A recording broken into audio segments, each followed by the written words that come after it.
ఇరాన్తో యుద్ధంపై Trump సంచలన ప్రకటన చేశారు. ఇరాన్ పతనావస్థలో ఉందంటూ ట్రంప్ చెప్తున్నారు. ఇరాన్లో నాయకత్వ లోపం ఉందంటూ ప్రకటించారు. ఇక పోరాడే పరిస్థితి ఇరాన్కు లేదంటున్నారు ట్రంప్. హర్మూజ్ను త్వరగా తెరవాలని ఇరాన్ కోరుకుంటుందంటూ ట్రంప్ చెప్పుకొచ్చారు. ఇందుకోసం యుఎస్ని వేడుకుంటుందంటూ ట్రంప్ ప్రకటించారు. ఇరాన్పై తనకు నమ్మకం ఉందంటూ ట్రంప్ చెప్తున్నారు. హోర్ముజ్ను తెరవడంపై ఫోకస్ పెట్టినందుకు ఇరాన్కు ధన్యవాదాలంటూ ట్రంప్ సెటైర్లు వేశారు. ఇరాన్ నాయకత్వం లోపంపైన ఆ దేశంలో చర్చ జరుగుతుంటూ ట్రంప్ ట్రూత్ సోషల్ వేదికగా సంచలన ట్వీట్ చేశారు. ఆ ట్వీట్ మీకు స్క్రీన్పై చూపిస్తాం.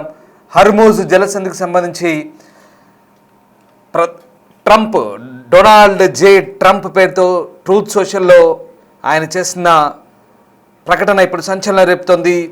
Iran has just informed us that they are in a state of collapse.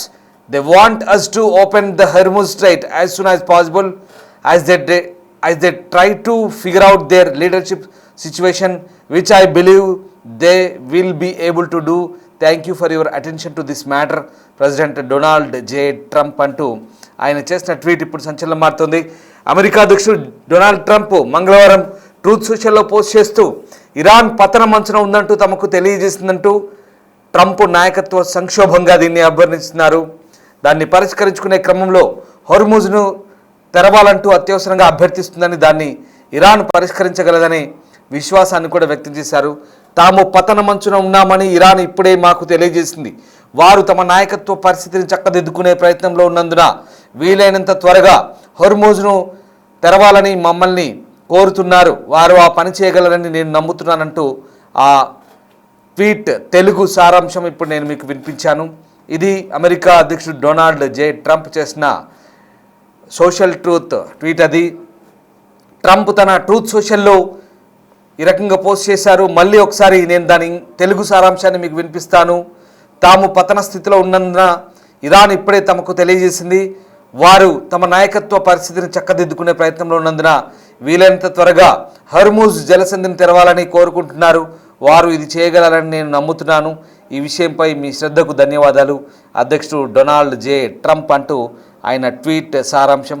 So మొత్తం మీద ఇరాన్కు సంబంధించి ట్రంప్ కీలక ప్రకటన చేశారు.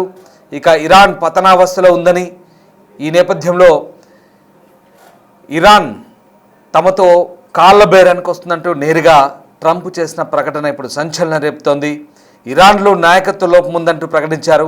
పోరాడే స్థితిని ఇరాన్కు లేదంటూ ట్రంప్ వ్యాఖ్యానించారు. హోర్ముజ్ జలసంధిని త్వరగా తెరవాలని ఇరాన్ కోరుకుంటుందంటూ ట్రంప్ చెప్పుకొస్తున్నారు. అందుకోసం యుఎస్ని వేడుకుంటుందంటూ ట్రంప్ ప్రకటించారు. హోర్ముజ్ జలసంధిని తెరవమంటూ తమ కాళ్ళ బేరానికి వస్తుందంటూ వేడుకుంటుందంటూ ట్రంప్ చేసిన ఈ ప్రకటనపై ఇప్పుడు సర్వత్రా ఆసక్తి నెలకొంది. ఇరాన్పై తనకు నమ్మకం ఉందంటూ చెప్తున్న ట్రంప్ హోర్ముజ్పై ఫోకస్ పెట్టినందుకు ధన్యవాదాలంటూ సెటర్లు వేశారు. ఇరాన్ నాయకత్వ లోపం పైన ఆ దేశంలో చర్చ జరుగుతుందంటూ ఈ ట్వీట్ సారాంశం. మరి దీనిపై ఇరాన్ ఎలా స్పందిస్తుందో ఇంకా తెలియని పరిస్థితి. ఇప్పటివరకైతే ఇరాన్ దీనిపై ఎలాంటి స్పందన లేదు. ఇక మరోవైపు ఇప్పటికే ఇరాన్ 3 పాయింట్ల ఫార్ములాతో ప్రస్తుతానికి అమెరికాకు హర్మూజ్ జలసంధిని తెరిచేందుకు 3 కండిషన్లు పెట్టిందని, అలాగే పెట్రోల్ డీజిల్ కొరతతో ప్రపంచం అల్లాడుతున్న వేళ మరి ట్రంప్ దీనిపై స్పందిస్తారా లేదంటూ వార్తలైతే వస్తున్నాయి. కొన్ని వార్తా సంస్థలు, అంతర్జాతీయ వార్తా సంస్థల ప్రకారం ఇరాన్ విదేశాంగ మంత్రి అబ్బాస్ అరాక్చి అమెరికా ఇరాన్ల మధ్య చర్చలకు మధ్యవర్తిత్వం వహిస్తున్న ఒమన్, పాకిస్తాన్లో పర్యటించినప్పుడు యుద్ధం ముగింపుకు సంబంధించి కొన్ని ప్రతిపాదనలు తెరిచారు. హోర్ముజ్ను తిరిగి తెరుస్తామని ప్రకటించిన ఇరాన్ 3 షరతులు విధించింది. ఇక అమెరికా చెప్తున్నట్లుగా అణ్వాయుధాలకు సంబంధించినటువంటి చర్చలను తదుపరి దశలో చేపడతామంటూ కూడా ప్రతిపాదించినట్టు చెప్తున్నారు. ఆ 3 ప్రతిపాదనలు ఏంటనేవి కూడా నేను ఇప్పుడు మీకు చెప్తాను. ఇరాన్ ఓడరేవులపై అమెరికా విధించిన దిగ్బంధనాన్ని ఎత్తివేయాలనేది మొదటిది. రెండవది మిడిల్ ఈస్ట్లో యుద్ధాన్ని ముగించాలి. మూడవది ఇరాన్ అణు కార్యక్రమంపై చర్చలను దౌత్య ప్రక్రియలో తదుపరి దశకు వాయిదా వేయాలనేది ఇరాన్ ప్రతిపాదన. అయితే ఈ ప్రతిపాదన పట్ల ట్రంప్, అతని జాతీయ భద్రతా బృందం అనుమానాలు వ్యక్తం చేసినట్లుగా అమెరికా అధికారులు చెప్తున్నారు. మరోవైపు ఇరాన్ అణ్వాయుధాల తయారీని వీడే వరకు ఒత్తిడి తెస్తూనే ఉన్నామంటూ అమెరికా చెప్తున్న పరిస్థితి కనబడుతోంది. ఇక ఇప్పుడు ట్రంప్ చేసిన ప్రకటన ఆసక్తి రేపుతోంది. ఇరాన్ హోర్మోజ్ని, ఆ బ్లాకేడ్ని ఇక విరమించుకొని తెరవమంటూ తమను వేడుకుంటుందంటూ ప్రస్తుతం ఇరాన్ పతనావస్థలో ఉందంటూ చేస్తున్న ట్వీట్ ఏదైతే ఉందో ఇప్పుడు సర్వత్రా ఆసక్తి రేపుతుంది. అసలు దీనికి కారణం ఏంటో ఒకసారి మనం తెలుసుకుందాం. ఇక్కడ హొర్ముజ్పై అమెరికా దిగ్బంధనం కొనసాగుతుంది. దీంతో ఏమవుతుంది, అక్కడ చాబహార్ ఓడరేవు సమీపంలో భారీ సంఖ్యలో చమురు ట్యాంకర్లు నిలిచిపోయిన పరిస్థితి కనబడతా ఉంది. ఓవైపు శాంతి చర్చల కోసం ప్రయత్నాలు చేస్తుంది, మరోవైపు హొర్ముజ్ దిగ్బంధనం కొనసాగిస్తుంది అమెరికా. దీనివల్ల ఇరాన్ తీవ్ర ఇబ్బందులు ఎదుర్కొంటున్నట్టుగా ఇప్పుడు వార్తలు వస్తున్నాయి. దిగ్బంధనం కారణంగా దాని ప్రభావంతో గల్ఫ్ ఆఫ్ పర్షియాలో దాని బయట ఉన్న చాబహార్ ఓడరేవు సమీపంలో చమురుతో నిన్న ట్యాంకర్లు భారీ సంఖ్యలో నిలిచిపోయాయి. వారం రోజులుగా గల్ఫ్ ఆఫ్ ఒమన్ పరిసర జలాల్లో 6 నుంచి 8 సూపర్ ట్యాంకర్లు కదలికలు లేకుండా ఉన్నట్టుగా సముద్ర నిఘా సంస్థ యునైటెడ్ అగెనెస్ట్ న్యూక్లియర్ ఇరాన్ అనుబంధ విండ్ వార్డ్ చెప్తోంది. వీటితో పాటు పలు దేశాలకు చెందిన చిన్న ట్యాంకర్లు కూడా అక్కడే నిలిచిపోయాయి. దిగ్బంధన ప్రభావంతో ఇప్పటికే 2 భారీ నౌకలను వెనక్కి మళ్లించినట్టుగా అమెరికా నౌకాదళం చెప్తోంది. మరోవైపు చాబహార్ సమీపంలో నిలిచిన ట్యాంకర్లోకి ఇరాన్ నౌకల నుంచి చమురును మారుస్తున్నట్టు తెలుస్తోంది. ఇందుకోసం పాత నౌకలను మళ్లీ వినియోగంలోకి తీసుకొస్తున్నట్టుగా షిప్ ట్రాకింగ్ డేటా చెప్తుంది. అయితే ఇంకా ఎంతమంది ఖాళీ ట్యాంకర్లు అందుబాటులో ఉన్నాయనేది మాత్రం స్పష్టంగా తెలియలేదు. ఇక హర్ముజ్ ద్వారా చమురు పూర్తిగా రవాణా నిలిచిపోవడంతో పరిస్థితి మరింత క్లిష్టంగా మారుతుంది. సుమారు 155 మిలియన్ బ్యారెళ్ల ఇరాన్ ముడి చమురు సముద్రంలోనే నిల్వగా ఉంది. నిల్వ సామర్థ్యం తగ్గిపోతుండడంతో త్వరలోనే టెహ్రాన్ ఉత్పత్తిని తగ్గించడం లేదా నిలిపివేసే అవకాశాలు కనిపిస్తున్నాయి. చైనాకు చెందిన రిఫైనరీలపై ఆంక్షలు విధించడం, హిందూ మహాసముద్రంలో ట్యాంకర్ల తనిఖీలను కఠినతరం చేయడం వంటి చర్యలతో అమెరికా ఇరాన్పై ఒత్తిడి మరింత పెంచుతోంది. దీంతో ప్రస్తుతం ఈ వ్యవహారం ఇరాన్కు ఇబ్బందికరంగా మారుతున్న పరిస్థితి కనబడుతోంది. ఇక ప్రస్తుతం 2 మిలియన్ బ్యారెళ్ల ముడి చమురు నిల్వ సామర్థ్యం కలిగిన 30 ఏళ్ల పాత విఎల్సిసి నాషా నౌక ఇటీవల మళ్ళీ సంకేతాలు పంపింది. ప్రస్తుతం అది ఖర్గ్ ద్వీపంపై ప్రయాణిస్తుంది. ఈ నౌక 3 సంవత్సరాల క్రితం చివరిసారిగా సరుకు రవాణా చేసింది. సో మొత్తం మీద ఇరాన్పై తీవ్ర ఒత్తిడి పెరుగుతోంది. దీంతో ప్రస్తుతం ఉన్న పరిస్థితిలో ఇక ఇరాన్ కాళ్ళ బేరానికి వస్తుందంటూ ట్రంప్ చేసిన ట్వీట్ ఇప్పుడు సంచలనం రేపుతోంది. సో మొత్తం మీద భిన్నమైన వాతావరణం కనిపిస్తోంది.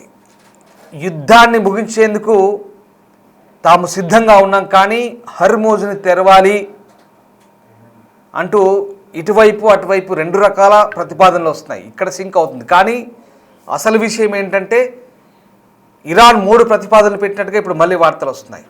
దాంట్లో ప్రధానంగా యుద్ధాన్ని మొత్తానికి ముగించాలి అనేది మొదటి ప్రతిపాదనగా చెప్తున్నారు. అలాగే దాంతోపాటు మధ్యప్రాచ్యంలో యుద్ధాన్ని ముగించడంతో పాటు ఇరాన్ ఓడరేవులపై అమెరికా విధించిన బ్లాకేడ్ని తొలగించాలి, దిగ్బంధనాన్ని తొలగించాలి. ఇక దాంతోపాటు మరొకటి మూడోది ఏంటంటే కంప్లీట్గా ఈ అణ్వాయుధాలకు సంబంధించినటువంటి చర్చలు తాము మళ్ళీ దిశలో ఎప్పుడైనా అవకాశం ఉంటే మాట్లాడతామంటే ఇరాన్ చెప్తుంది. కానీ దీనిపై అమెరికా అంత ఈజీగా ఒప్పుకుంటుందా? ఇరాన్ చెప్పిన మాటల్ని అమెరికా ఎప్పుడైనా యాక్సెప్ట్ చేసిందా? నెవర్. ఇక్కడ వ్యవహారం అంతా యురేనియంతోనే. యురేనియం అప్పచెప్పండ్రా బాబు అంటే ఇరాన్ ససేమిరా అంటుంది. ఇప్పటికి కూడా అవి తర్వాత చూద్దాం, ముందైతే మీరు యుద్ధం ముగించండి, ఈ దిగ్బంధనాన్ని ఆపేయండి, యురేనియం గురించి తర్వాత మాట్లాడదాం అంటే అమెరికా నాయకత్వమైన పిచ్చోళ్ళ. ముందు యురేనియం అప్పగించండి, యురేనియం అప్పగిస్తేనే అప్పుడు మీ ప్రతిపాదన గురించి ఆలోచిస్తామంటే వీళ్ళు అంటున్నారు. సో ఇక్కడెక్కడ అమెరికా ఇరాన్కు తప్పించే అవకాశం ఇవ్వద్దంటూ అదే చెప్తున్నారు. ప్రధానంగా మార్కో రూబియో ఇదే అంటున్నారు. ఇరాన్కి ఎక్కడ ఛాన్స్ ఇచ్చినా సంధిస్తే వాళ్ళకి ఎక్కడ అవకాశం ఇవ్వద్దు, ఛాన్స్ ఇవ్వద్దు, ఇప్పుడే ఇదే సరైన సమయం అంటే వాళ్ళు కూడా ఇక్కడే ప్రతిష్టంభన కొనసాగుతుంది. మరి ఈ ప్రతిపాదనలు అక్కడ పాకిస్తాన్లో ఇస్లామాబాద్లో ఎందుకు మాట్లాడుకొని సక్సెస్ చేసుకోలేకపోయారు?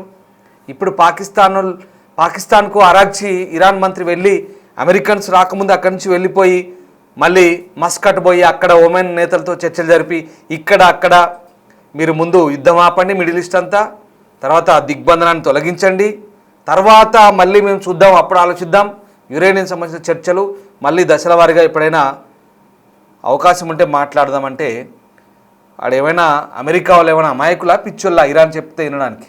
ఇదంతా కుదరని పని అన్నట్టుగా ఉంది ఇప్పుడు పరిస్థితి. సో ఇక్కడే చిక్కుముడి, ఇక్కడే ప్రతిష్టంభన కొనసాగుతుంది. ఈ వ్యవహారంలో వైట్ హౌస్లో చర్చ జరిగింది, కానీ ఎక్కడ ఒప్పుకోని పరిస్థితిగా కనబడుతుంది. సో ఏదేమైనా ప్రస్తుతం ఉన్న పరిస్థితిలో మళ్ళీ ట్రంప్ చేసిన ట్వీట్ అయితే విచిత్రంగా ఉంది. ట్రంప్ ఏమంటున్నారు ప్రతిసారి మరి సెటారికల్గా చేస్తాడు, ఇది నిజమా అబద్ధమో తెలియదు. ఎవరికి వారు డబ్బా కొట్టుకుంటున్నారు, ఎవరికి వారు మేమంటే మేమంటున్నారు. ఇక్కడ మళ్ళీ ఇరాన్ వైపు నుంచి మాకు భిన్నమైనటువంటి యాంగిల్స్ ఉన్నాయి, మేము ఏ యాంగిల్లో ఎప్పుడు ఎట్లా అటాక్ చేస్తామో తెలియదంటూ ఇరాన్ స్పీకర్ చెప్తున్నారు తాజాగా. రకరకాల మాటలు ఇక్కడ ఆత్మస్థుతి పరనింద టైప్లో ఉంది వీళ్ళ వ్యవహారాలన్నీ కూడా. ఇరాన్ అమెరికా ట్రంప్ చేసిన ట్వీట్ అదిగో అదే. మొత్తం ఈ స్టోరీ అంతా ట్వీట్ పైనే జరుగుతున్నటువంటి చర్చ. ఆ ట్రూత్ సోషల్ ఏం చెప్తున్నారంటే స్టేట్ ఆఫ్ కొలాప్స్, ఇరాన్ పతనావస్థలో ఉంది, బాబు హర్మూజ్ తెరవండి మీకు దండం పెడతాం అంటూ వేడుకుంటున్నారు మమ్మల్ని ఇరాన్ అంటూ ఇప్పుడు ఈ ట్రంప్ ఇచ్చేశారు. సో అది ఆ ట్రూత్ సోషల్ సారాంశం అది. మరి ఎంతవరకు నిజమనేది తెలియదు. ట్రంప్ కూడా సెల్ఫ్ డబ్బా కట్టుకుంటున్నారా, నిజంగా ఇరాన్ ఆ రకమైన ప్రతిపాదనతో వాళ్ళ ముందుకు వచ్చిందా, కాలబేరానికి వచ్చిందా, ఏం జరుగుతుందో తెలియని పరిస్థితి. ఇంకా ఇప్పుడు దీనికి ఇరాన్ ఏ రకంగా స్పందిస్తుంది అనేది తదుపరి వాళ్ళ రెస్పాన్స్ని బట్టి మనకు అర్థమవుతుంది. ఏదేమైనా పశ్చిమాసియాలో మరొకసారి మనకు అర్థమవుతుందంటే ఈ మొత్తం వ్యవహారంతో ఇరాన్ అమెరికా ఎక్కడా పట్టు విడుపులు సడలించట్లేదు, పట్టుదలతో ఉన్నాయి. మేమంటే మేమంటూ ఒకరికొకరు మేమే ఎక్కువ అంటే మేమే ఎక్కువ, లేదా మాదే పైచే అంటే మాదే పైచే అంటూ మాట్లాడుకుంటున్న పరిస్థితి కనబడుతుంది. సో ఓవరాల్గా ఇరాన్ విషయంలో మాత్రం ఇప్పుడు ఈ దిగ్బంధనంతో అక్కడ ఇబ్బందులు పడుతున్నది మాత్రం స్పష్టంగా అర్థమవుతుంది. సో ఇక్కడ మధ్యవర్తులు పాకిస్తాన్ లాంటి పెలుసు దౌత్యం చేసే దౌత్యం కూడా సరిగ్గా రాని పనికి మాలిన పాకిస్తాన్ లాంటి దేశాలతో ఏమీ కుదరదని మనకు అర్థమైపోయింది. ఇరాన్ కూడా అదే చెప్తుంది, ఇరాన్ ఎంపీ కూడా అదే ఆరోపిస్తున్నారు. పాకిస్తాన్ మా మిత్రదేశమైనప్పటికీ చర్చలు మధ్యవర్తిత్వం జరిపేంత సామర్థ్యం, స్థాయి, అంత సీన్ లేదు పాకిస్తాన్ కంటూ ఇరాన్ చెప్తుంది. అమెరికా కూడా అదే సీరియస్గా ఉంది. కేవలం అమెరికా చెప్పిన ప్రతిపాదన ఇరాన్కు చేరవేసే క్రమంలో మాత్రమే పాకిస్తాన్ ఒక పోస్ట్ మ్యాన్ లేదా కొరియర్ పని, బంట్రోత్ పని చేస్తుంది తప్ప ఆ దౌత్యం విఫలమైంది. కాబట్టి ఇస్లామాబాద్లో చర్చలు కూడా అసంపూర్తిగానే కొనసాగాయి. మొదటి దశ విఫలమయ్యాయి, రెండో దశ ప్రయత్నాలే విఫలమయ్యాయి. దీంతో చర్చలకే అసలు ఎవరు కూర్చోలేదు. సో అది పరిస్థితి. ఇదంతా జరుగుతున్న ఈ క్రమంలో మరి శాంతి చర్చల కోసం ప్రక్రియ ఏ రకంగా ముందుకెళ్తుంది, ఎవరికి వారు విరుద్ధ ప్రకటన చేస్తుంటే ఏం జరుగుతుందో అని మాత్రం ఇంకా మరి కాలమే సమాధానం చెప్పబోతుంది.